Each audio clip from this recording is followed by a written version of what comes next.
Hello, this is Miss Valley Gaming and my name is Dredd. Welcome to my B movie review. Welcome to my B but not bad movie review. Our first review is for Better Off Dead. Better Off Dead is a 1985 romantic comedy, universally hated by the critics of the time. The film has a very dark humor at times and really doesn't take itself too seriously, which perhaps accounts for its cult following.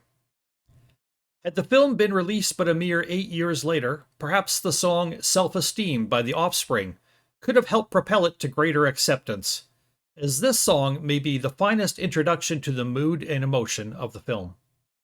Morose, dark, brooding, surreal, suicidal. Not what you expect from a mid-80s comedy, but for this little gem of a movie, it works. The film was released into theaters on August 23rd of 1985. The worldwide gross for this movie was nearly $10.3 million. The movie's budget to produce it was $3 million. Warner Brothers was the distributing company, and it was filmed mainly in Utah. The movie stars a young John Cusack as the title character, Lane Meyer. This was Cusack's fifth movie, and only his second starring role, following shortly after his breakout performance in The Sure Thing, also released in 1985. This movie premiered several years before John started his rigorous training as a Yukadokan kickboxer, and he looks particularly thin and wispy in this movie. He went on to become a 6th-level black belt. The son of a filmmaker, John would go on to star in over 85 films. His two older sisters are also actors, and he is also a producer and screenwriter. Other stars of Better Off Dead include David Ogden Stiers, best known for his role of Major Charles Emerson Winchester III in MASH. Diane Franklin, perhaps best known as a star in several Amityville movies, as well as an actress in The Last American Virgin and Bill and Ted's Excellent Adventure. Kim Darby, best known for her role in the TV miniseries Rich Man, Poor Man. Curtis Armstrong, from Moonlighting and Revenge of the Nerds. Amanda Louise Wiss, from Fast Times at Ridgemont High and A Nightmare on Elm Street. Dan Schneider from the Head of the Class TV show. Chuck Mitchell from Porky's, as well as Vincent Schiavelli and Taylor Negron of various smaller Hollywood roles. The plot for Better Off Dead is a tad complicated to sum up in a simple sentence or two. But here goes my best stab at it. Lane Myers is suicidal after his girlfriend Beth, whom he adores to a fault, dumps him for the captain of the ski team. Lane lives with his clueless parents, Al and Jenny, and his 8-year-old brother Badger.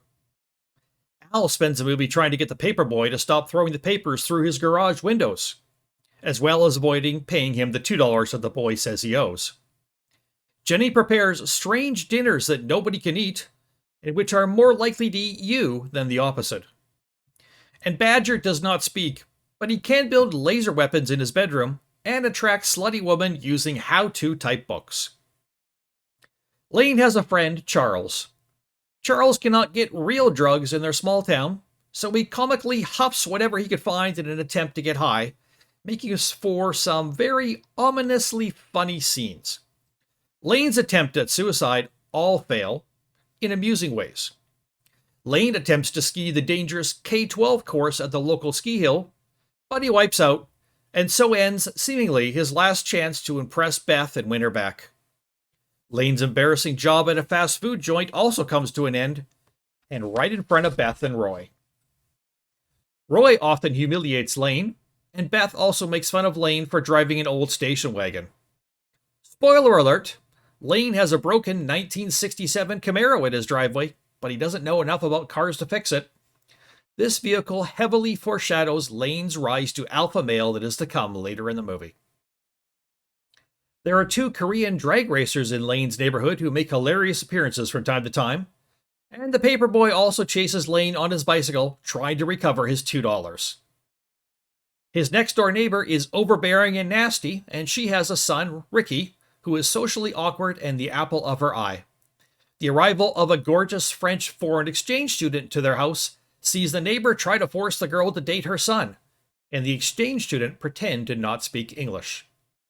The girl, Monique, of course, develops a crush on Lane, but he is oblivious as he is still wrapped up in his feelings for Beth. Monique tries to help Lane out in both his skiing and fixing his Camaro. When Roy comes by and insults Monique, Lane surprises himself by standing up to him, and challenging Roy to a race down the K-12. At this point, most of us know where this is leading. But did you know that Lane beats Roy despite losing a ski and having to go down the entire course on one leg? When Beth shows up at the finish line to hug him and reclaim her boyfriend as he is now the alpha male of the community, Lane ignores her and instead rescues Monique from the clutches of her exchange family and drives off in his Camaro with her. A silly romp through romance in America, the film also takes a real stab at dealing with terrible and often ignored, especially in this time period, issues like bullying and suicide. For a film that doesn't take itself too seriously, it is surprisingly deep. The film is written and directed by Savage Steve Holland, who now owns his own studio and directs shows for Disney Channel and Nickelodeon. Savage Steve went on to admit in an interview that the movie was loosely based on his real-life experiences. He actually got dumped by his girlfriend in high school, she dated a ski team guy, and he went through a suicidal stage because of it. He actually made a diary of all the stupid and funny ways he could think of to kill himself, and that diary became the basis of the Better Off Dead plot. There was also a bully in his life who kept demanding that Steve give him $2.